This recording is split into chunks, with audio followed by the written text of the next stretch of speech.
ಬ್ರೇಕ್ನ ನಂತರ ಸುವರ್ಣ ನ್ಯೂಸ್ಗೆ ಸ್ವಾಗತ. ಪ್ರಧಾನಿ ಮನಮೋಹನ್ ಸಿಂಗ್ ಬೆಳಿಗ್ಗೆ ಒಂದು ಹೇಳಿಕೆ ಕೊಟ್ಟಿದ್ರು. ಭ್ರಷ್ಟ ಮುಕ್ತ ರಾಷ್ಟ್ರ ಕಟ್ಟಬೇಕು, ಆದರೆ ಪ್ರತಿಭಟನೆ ಉಪವಾಸಗಳಿಂದ ಇದು ಅಸಾಧ್ಯ ಅಂತ ಹೇಳೋ ಮೂಲಕ ಪರೋಕ್ಷವಾಗಿ ಅಣ್ಣಾ ಟೀಮ್ ಹೋರಾಟಕ್ಕೆ ಟಾಂಗ್ ನೀಡಿದ್ರು.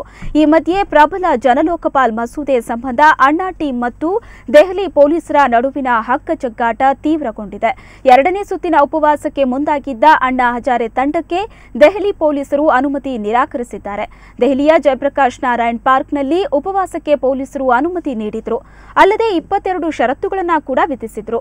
ಆದರೆ ಅಣ್ಣಾ ಹಜಾರೆ ತಂಡ ಕೇವಲ 16 ಷರತ್ತುಗಳಿಗೆ ಒಪ್ಪಿಕೊಂಡಿತ್ತು.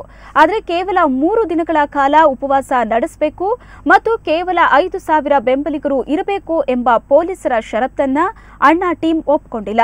ಹೀಗಾಗಿ ಉಪವಾಸಕ್ಕೆ ಅನುಮತಿ ನೀಡಲ್ಲ ಎಂದಿರೋ ಪೊಲೀಸರು ಪಾರ್ಕ್ ಸುತ್ತ ನಿಷೇಧಾಜ್ಞೆ ಜಾರಿಗೊಳಿಸುವುದಾಗಿ ಹೇಳಿದ್ದಾರೆ. ಆದರೆ ದೆಹಲಿ ಪೊಲೀಸರಿಗೆ ಸವಾಲು ಹಾಕಿರೋ ಅಣ್ಣಾ ತಂಡ ನಿಗದಿಯಂತೆ ನಾಳೆಯೇ ಜೆಪಿ ಪಾರ್ಕ್ನಲ್ಲಿ ಉಪವಾಸ ಮಾಡ್ತೀವಿ ಅಂತ ಸ್ಪಷ್ಟಪಡಿಸಿದ್ದಾರೆ. ಅಲ್ಲದೆ ಬೇಕಾದ್ರೆ ಬಂಧನಕ್ಕೂ ಸಿದ್ಧ ಅಂತಾನೂ ಅಣ್ಣಾ ಟೀಮ್ ಹೇಳಿದೆ. ಪ್ರಬಲ ಲೋಕಪಾಲ್ ಮಸೂದೆ ಜಾರಿಗೆ ಪಟ್ಟು ಹಿಡಿದಿರೋ ಅಣ್ಣಾ ಹಜಾರೆ ಹೋರಾಟಕ್ಕೆ ಬೆಂಬಲಿಸಿ ಇಂಡಿಯಾ ಅಗೇನ್ಸ್ಟ್ ಕರಪ್ಷನ್ ನಗರದಲ್ಲಿ ಇಂದು ಬೈಕ್ ರ್ಯಾಲಿ ನಡೆಸಿತು. ನಗರದ ವಿವಿಧ ಭಾಗಗಳಿಂದ ಬೈಕ್ ರ್ಯಾಲಿ ಮೂಲಕ ಫ್ರೀಡಂ ಪಾರ್ಕ್ಗೆ ಬಂದ ಸಂಘಟನೆಯ ಕಾರ್ಯಕರ್ತರು, ವಿದ್ಯಾರ್ಥಿಗಳು ಮತ್ತು ಯುವಕರು ಭ್ರಷ್ಟಾಚಾರ ವಿರೋಧಿ ಹೋರಾಟಕ್ಕೆ ಕೈ ಜೋಡಿಸುವಂತೆ ಜನರಲ್ಲಿ ಮನವಿ ಮಾಡಿತು.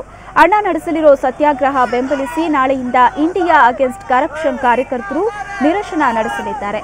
ಆದರೆ ನಿರಶನಕ್ಕೆ ಪೊಲೀಸರು ಫ್ರೀಡಂ ಪಾರ್ಕ್ ಹೊರಭಾಗದಲ್ಲಿ ಅನುಮತಿ ನೀಡಿಲ್ಲ.